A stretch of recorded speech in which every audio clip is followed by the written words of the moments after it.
grand old Duke of York. He had 10,000 men. He marched them up to the top of the hill, and he marched them down again. And when they were up, they were up, and when they were down, they were down, and when they were only halfway up, they were neither up nor down. The song we chose to introduce the letter Y, the Grand Old Duke of York, is a much-beloved and very old nursery rhyme. The Duke of York is the title given to the second son of the ruling monarch, but which Duke of York's uninspired generalship inspired the rhyme is much disputed. The likeliest candidate is Prince Frederick, the second son of King George III and Commander-in-Chief of the British Army during the Napoleonic Wars.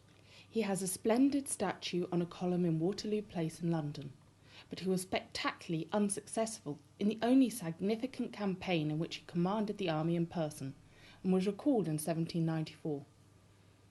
But whether it was this Duke of York or a much earlier one who inspired our rhyme, it's a good one and a good tune, and children love singing it to this day, as indeed we all did. Listen now to the opening sentence for our study of the letter Y, which Bertie and Pandora are looking forward to presenting to us. Your steely grey eyes always terrify Guy Humphreys, Lady Myrtle's unsympathetic Yorkshire attorney. As we've mentioned before, the letter Y is a curious hybrid, capable of being both vowel and consonant. In words like steely, myrtle and terrify, it is clearly a vowel. But when it begins a word, as in your and Yorkshire, it is always a consonant. We'll therefore treat this letter in two sections, the first for the consonant, the second for the vowel. When used as a consonant, Y always has the same basic sound, although it can be modified by the vowel sound that follows it. To make the basic sound, you start with your lips slightly open and slightly forward. You press the front sides of your tongue against the sharp teeth to either side of your top front teeth, but without letting the tip of your tongue touch your front teeth. You press the rear of your tongue hard against the back of your palate, and it is from here that you produce the air and simultaneously drop your tongue and chin slightly. Listen and watch carefully now as we make the sound, first by itself, and then followed by different vowel sounds which modify it naturally.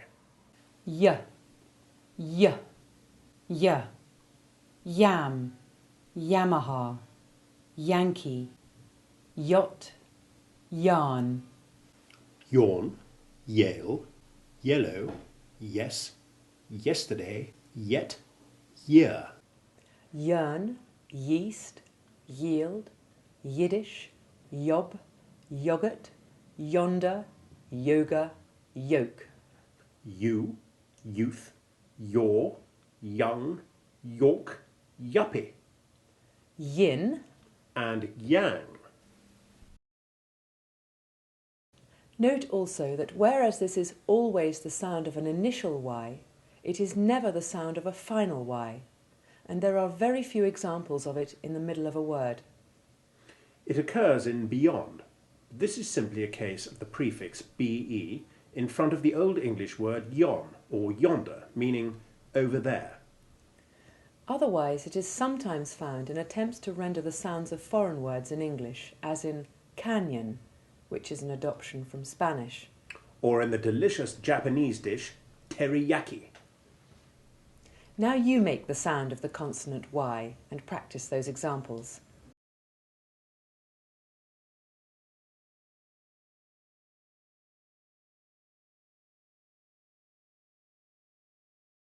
Turning now to the vowel sounds of the letter Y, we'll start with what we'll call short Y1, which has the same sound as short I1.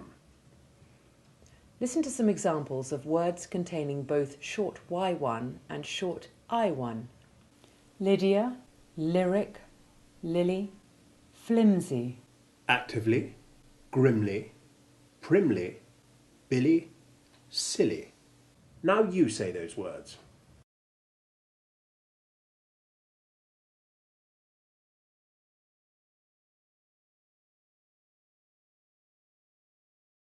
You will never find short Y1 at the beginning of a word, and when it is at the end of a word, it is always unstressed. It is always found in the adverbial ending ly. As in cleverly or shyly. In the final y of polysyllabic adjectives when it follows a consonant. As in crazy or satisfactory.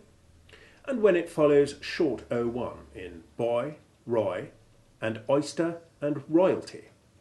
And be careful not to give the Y in royalty the sound of the consonant Y, which it isn't. Now you practice those further short Y1 examples.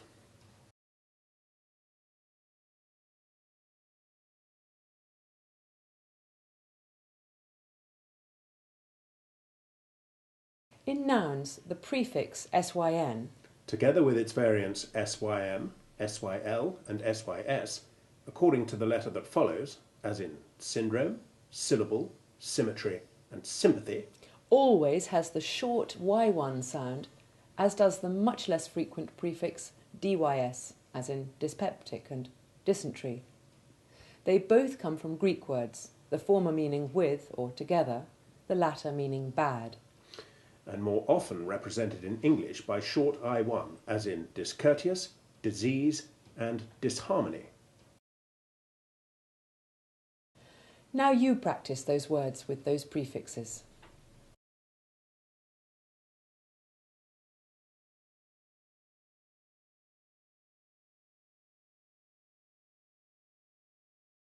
Listen carefully now to some more examples of short Y1.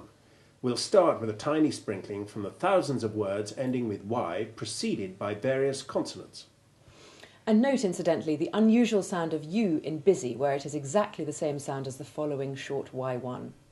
Badly, Betty, pretty, dizzy, busy, cosy, story, lucky, curly, contrary, heavy, heavily, satisfactory, satisfactorily, emphatically, lazy. lazily.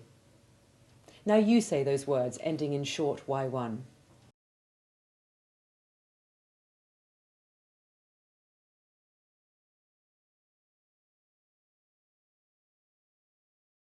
And now we'll have some words with the combination OY, which is always short O1, followed by short Y1, and the short Y1 usually has a fairly weak sound, except occasionally when followed by other vowels. Compare, for example, employment with employable. The Y sound in employable, as in royalty, approaches the consonant Y sound of words like beyond, though it is not the same. And because OY can be a little tricky, we'll practice quite a lot of examples. Alloy, annoy, annoyance. Boy, buoyant, buoyancy, Deploy, deployment, flamboyance, flamboyant, clairvoyant, voyeur. doyen, destroy, destroyer, Loyal, Lloyd, boil, gargoyle, Rolls Royce, corduroy, boy, coy, coyly, cloy.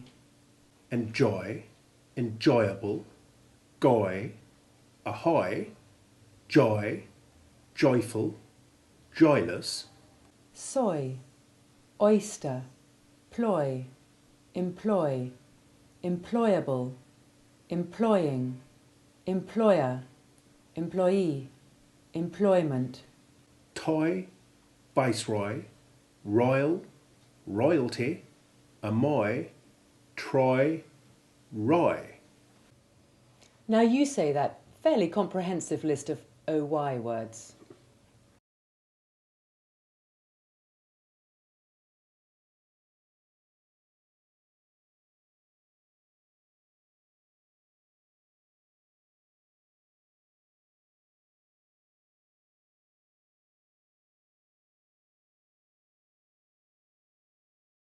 And finally, we'll have a selection of words in which Y is neither at the beginning nor at the end, and is not preceded by O, as it was in the last batch. Some of them we've practiced already, but it does no harm to have them again, especially as some of them are difficult to spell.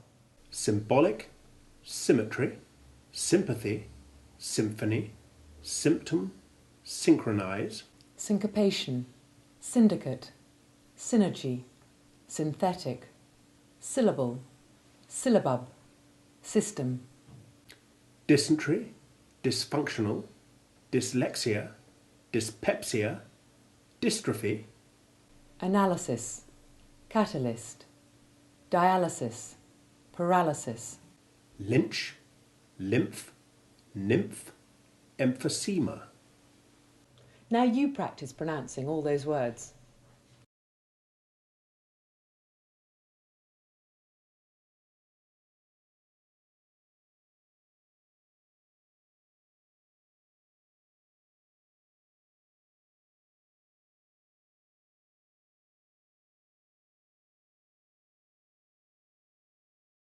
And before we look at the second vowel sound of Y, short Y2, let's have a little sentence full of short Y1. Pretty Betty enjoyed every royal story. If ever our useless politicians were foolish enough to abolish the monarchy, what on earth would newspapers and magazines find to write about instead? There are countless thousands of Pretty Bettys all over the world who enjoy every royal story, and rightly so. Now you say that little sentence about Pretty Betty's enjoyment of every royal story.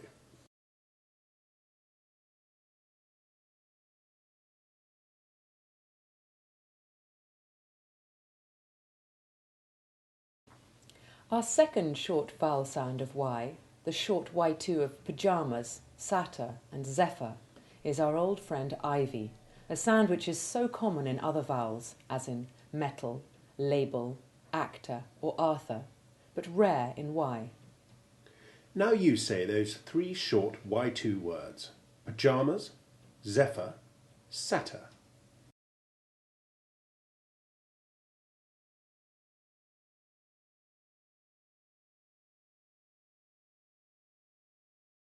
There are two long Y vowel sounds, the first of which, long Y1, has exactly the same sound as long I1.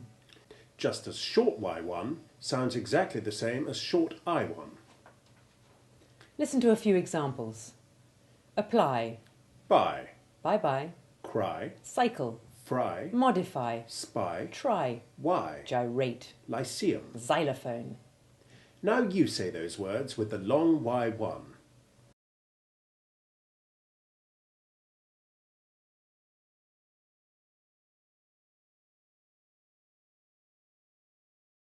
Just as a final Y following a consonant is always short Y1, if unstressed, as in carry, it is always long Y1 if stressed, as in apply and satisfy. And this, of course, is always the case in monosyllabic words ending in Y following a consonant. For example, buy, cry, and my. When Y is neither the first nor the last letter of words, however, it is more difficult to formulate rules without a knowledge of the derivation of the word, and even then there are inconsistencies. For example, the prefix hypo, though stressed in both words, has the short Y1 sound in hypocrite, but long Y1 in hypochondriac. We need to practice and learn how to pronounce many of the words containing Y, as there are few rules to help us when it is neither the first nor the last letter. Listen carefully now to the following words with long Y1. As you will hear, long Y1, though it occurs only in stressed syllables, may in longer words be in a syllable that is one of two more or less equally stressed syllables, as in dynamite, or in one that has a secondary rather than the primary stress, as in dynamic. We have divided the examples between those in which its syllable has the word's primary stress, either alone or sharing an equal stress with another syllable, and those in which it has a secondary stress. We'll start with examples of long Y1 with primary stress. Listen and watch carefully. Byron, cyanide, cycle, cyclic, cyclical, cypress, dynamo, dynamite, gyroscope, Hyacinth, hyperactive, hypercritical, hypochondriac, hypothetical, hydrant, hydrocarbon, hydrogen, hype, hygiene. Hyperinflation, hypersensitive. Psychiatric, nylon, pylon, style, stymie, Sykes, tyrant, xylophone. Now you say those words in which long Y1 is either the only or the most strongly stressed vowel.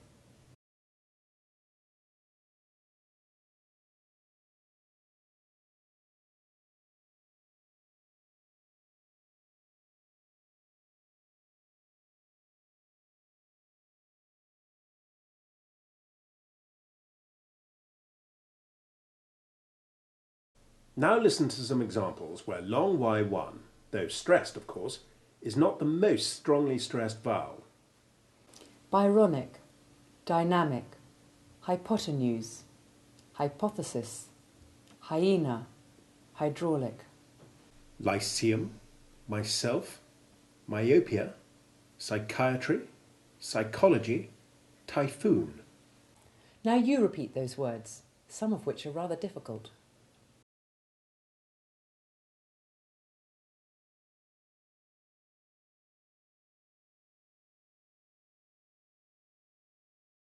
And now for comparison, here is a list of words with short Y1, divided this time between stressed and unstressed examples, as short Y1, unlike long Y1, can be in stressed or unstressed syllables. First, the stressed examples. Cylinder, cynic, cynical, Cyprian, Cypriot. Gym, hymn, lymph, myth, mythical, mystery.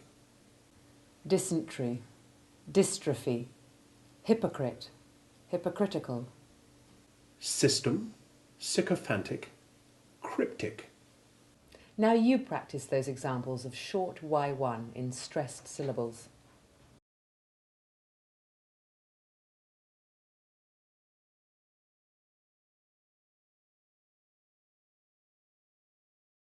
And finally, we'll have short Y1 in unstressed syllables. Watch and listen carefully. Bicycle, cylindrical, gymnasium, Egypt. Hymnology, hysteria, hypocrisy. Lymphatic, mysterious, mythology. Pygmalion, systemic. Tyrannical, Tyrannosaurus. Now you say those examples of unstressed short Y1.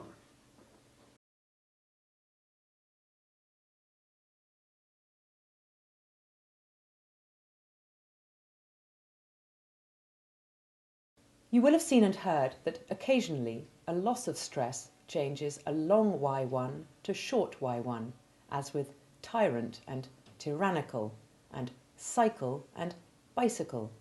But examples are few, and there is no rule governing them. And at this point, before we continue with long Y sounds, we want you to be aware of a truly horrible fashion that has developed, particularly among radio and television reporters. It is the lengthening of the final Y in nouns like agency, and even more so in the adverbial ending ly, as though it had long E1 sound instead of the nice, crisp, short Y1 or short I1 sound. Scrutiny does not rhyme with fruity knee. Be sure not to imitate such silliness, which is rapidly becoming an epidemic, like the bilious pigeon syndrome. The only long sound Y can have at the end of a word is when it is stressed and has the long Y1 sound, as in Y and comply. When a final Y is unstressed, it must be short and as sharp, clean and crisp as the short I1 in scrutiny.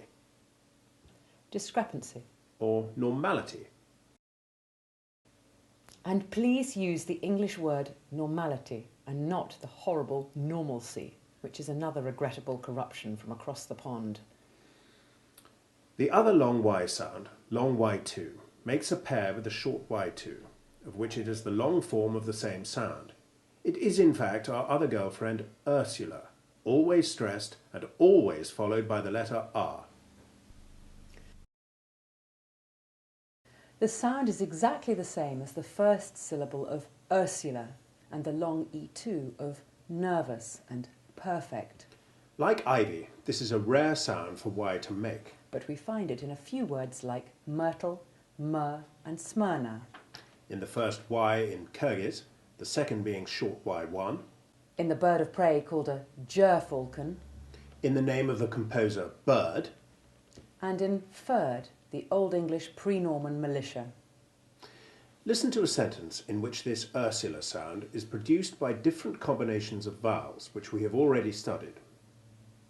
Ursula heard from Ferdi's Turkish workers making yurts for Kyrgyzstan that Smyrna's nervous birds prefer firs to furs or myrtles. It's amazing how many improbable words one can get into a sentence if one really tries. But note that not every Y vowel followed by R makes this sound, for the Y in words like gyrate, myra, lyre and pyromaniac have the long Y1 sound, while lyric and pyrrhic have short Y1. Now it's time for you to tell us what Ursula heard about the arboreal preferences of Smyrna's nervous birds for making their nests, wishing to hide from gerfalcons and Turks with guns.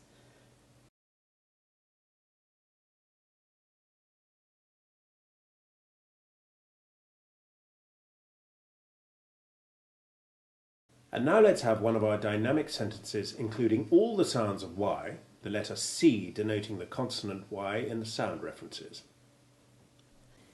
Why don't Myrtle's naughty hyperactive boys try cycling on your stylish yellow Kyrgyz Zephyr bicycle? Now you ask why Myrtle's naughty hyperactive boys don't try cycling on this bicycle called a Zephyr made in Kyrgyzstan. As usual, try it first with the help of the marked version, then make sure you can say it from the following unmarked text.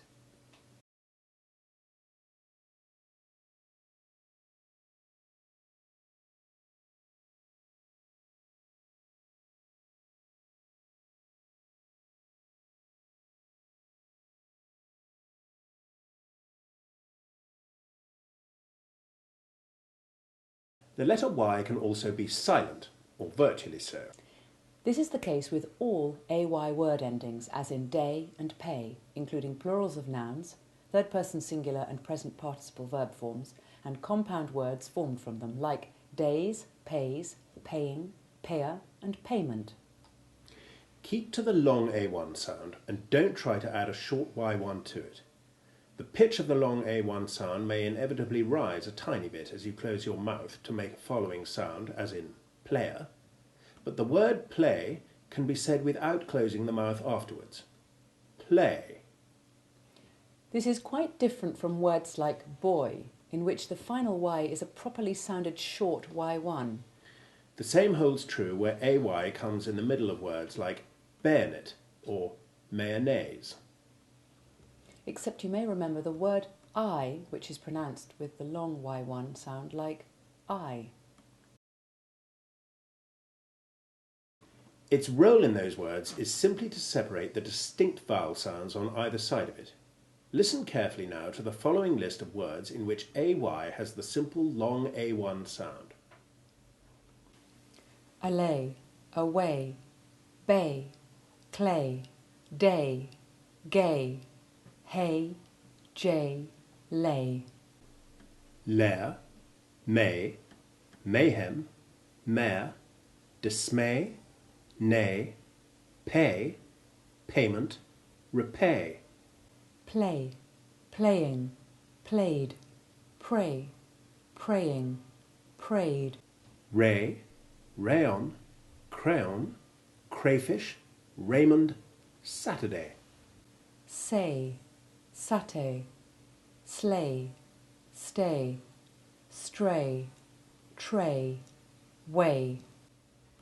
Now you say those words with silent Y.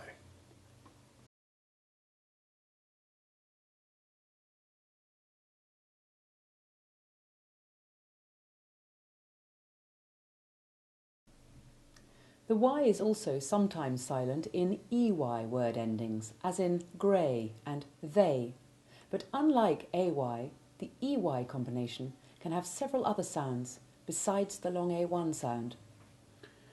We practiced the 4 different sounds that could be made by the EY combination in our section on the letter E, and it will be useful to remind ourselves of these now. The guidelines are as follows. When it is stressed, EY can have the simple long A1 sound, as in convey. Or, though much less commonly, it can have the long E1 sound, as in key. Or uniquely, it has the long Y1 sound in I.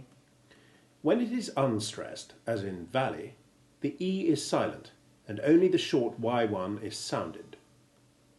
Listen carefully now to these examples of the EY combination with these 4 different sounds, stressed syllables being underlined in words of more than 1 syllable. First, some long A1 examples.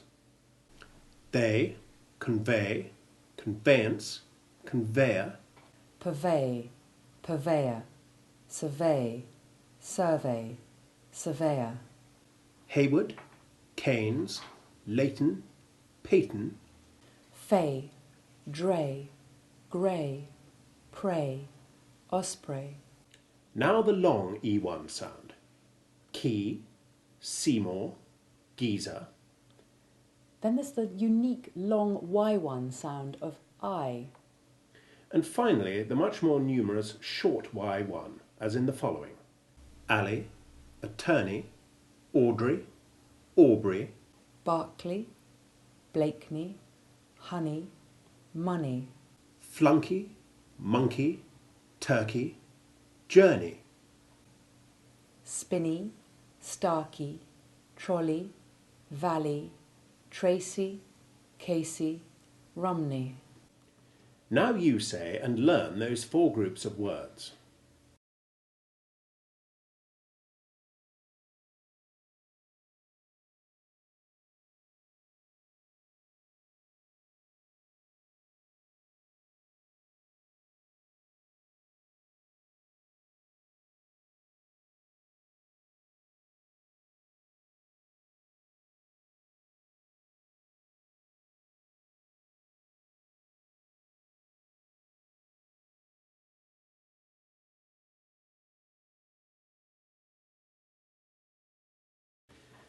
Nests, incidentally, are funny things when associated with the letter Y. A squirrel's nest is a dray, which can also be spelt D-R-A-Y. But that spelling is best reserved for the dray, which is a brewer's cart or lorry. Eagles and the like make their nests on ledges high in the air, and they are called eyries, which you've just heard pronounced with a long A1 sound, though the EY can also be pronounced as long E1, like eerie, or even long Y1, eyrie. So, airy, eerie, or eyrie. Take your pick. Now listen again to the sentence we used for practice, and learn those sounds, and remember how we said that when you can read a sentence like this correctly at first sight, you will know that your command of English is perfect. When the surveyors, Aubrey Seymour and Audrey Canes, surveyed Berkeley, they saw many grey squirrels' drays in the spinney, and ospreys preying on the fish in the lake. You try it again now.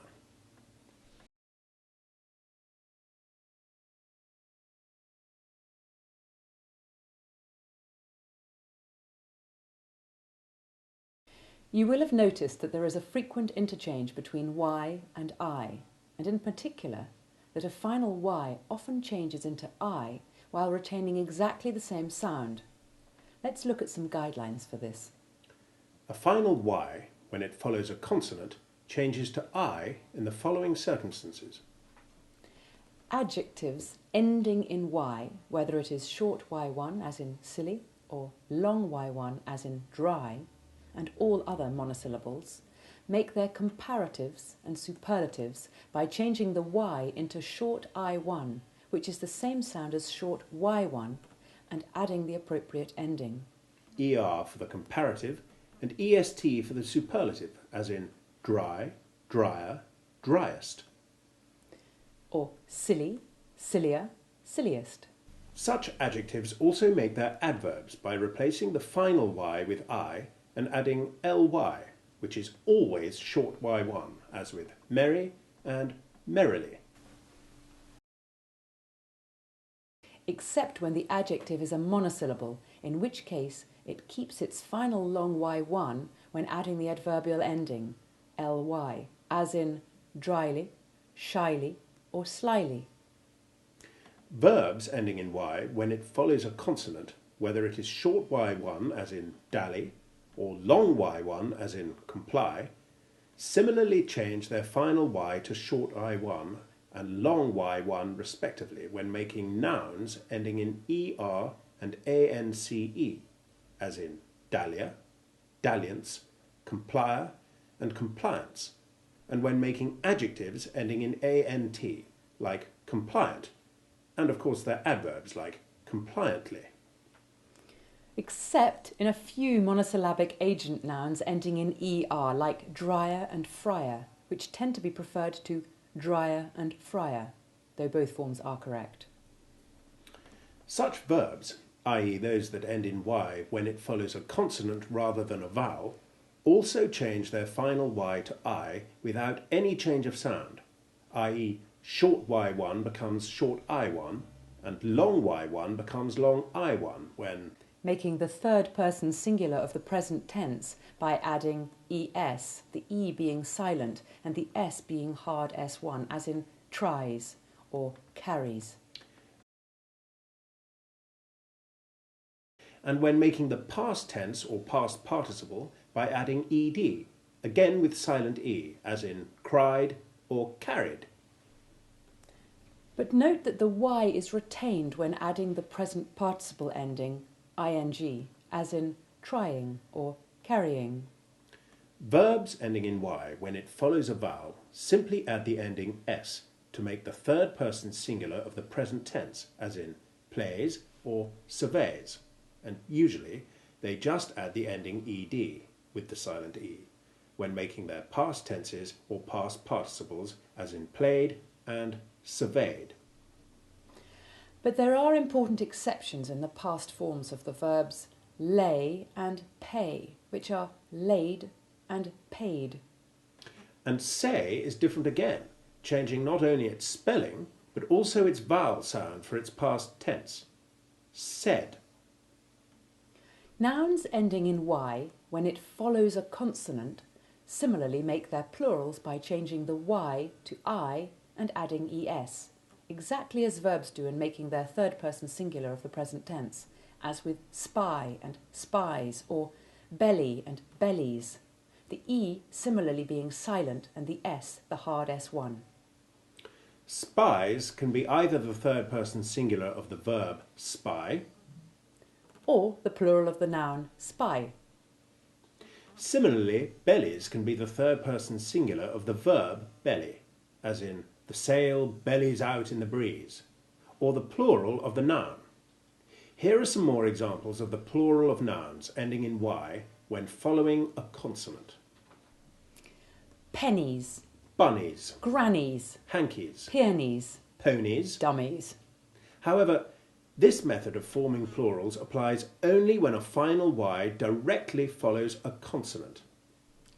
When it follows a vowel, a final y is always retained, as in the noun and verb alloy, which keeps its y in alloys and alloyed. Similarly, the plural of the noun survey is surveys, just as the third person singular and past tense of the verb survey are surveys and surveyed, respectively. Listen to this little sentence and note the spelling. The surveyor surveyed the alloys. Now you tell us about the surveyor who surveyed the alloys.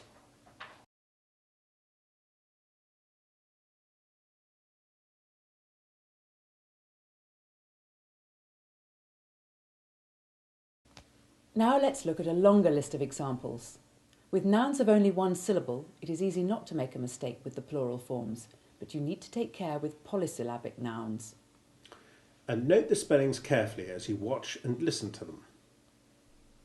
Boys, toys, days, bays, jays, keys.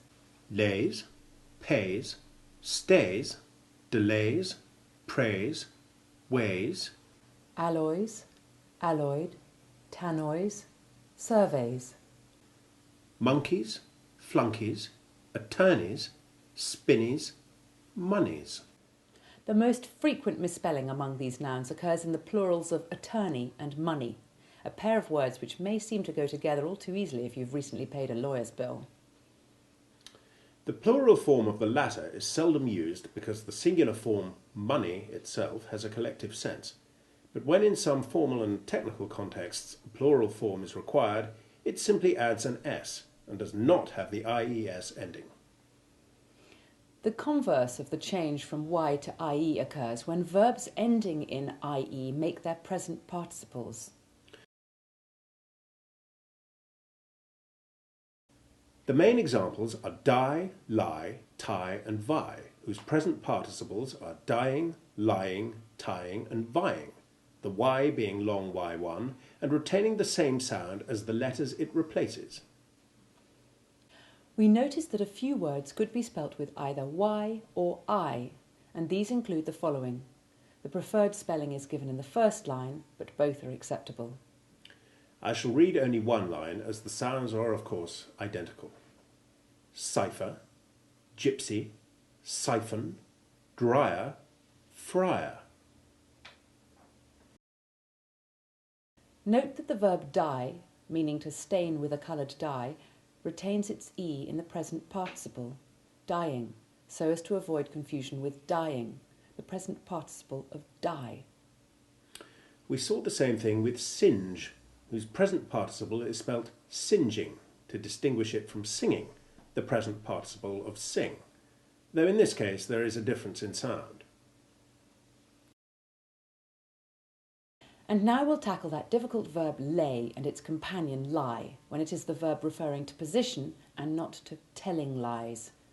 The most important thing to note is that the verb lay must have an object and the verb lie can't have one.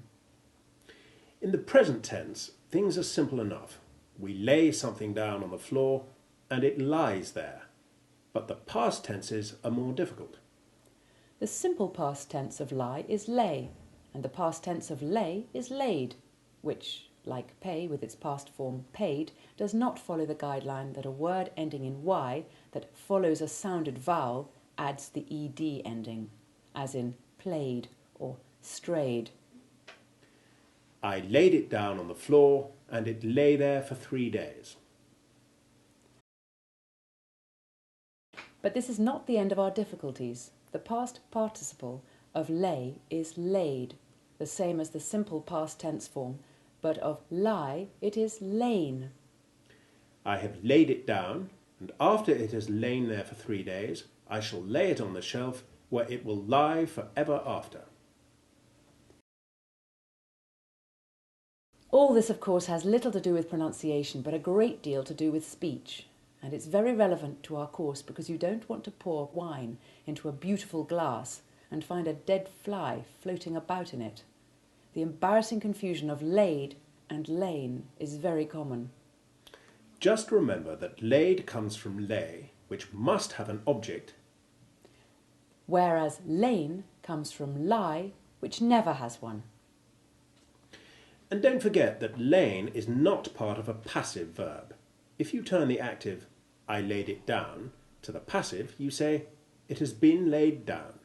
It is very wrong to say lain here instead of laid.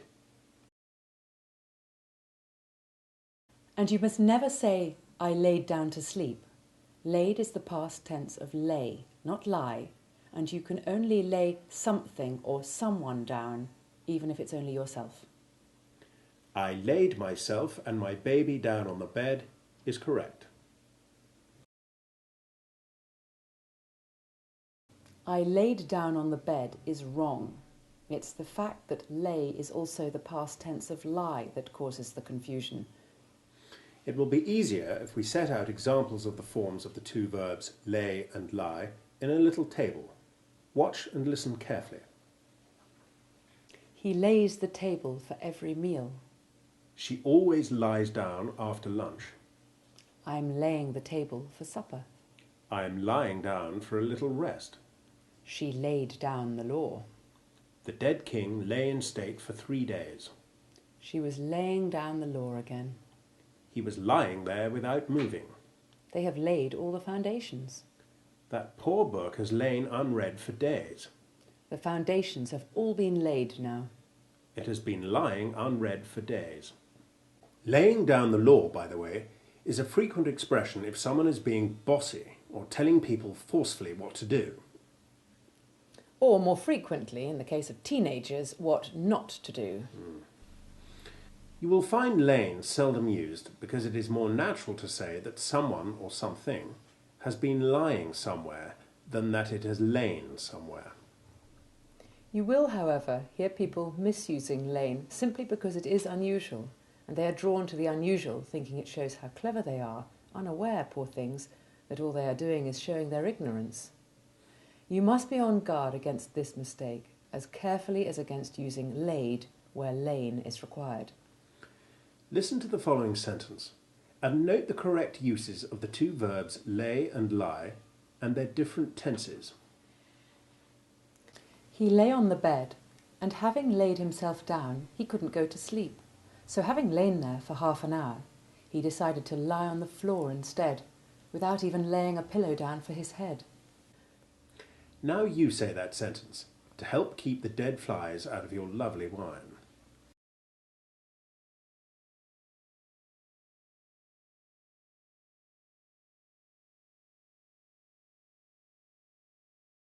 And to end our study of the letter Y, we'll say our opening sentence. Listen to it again.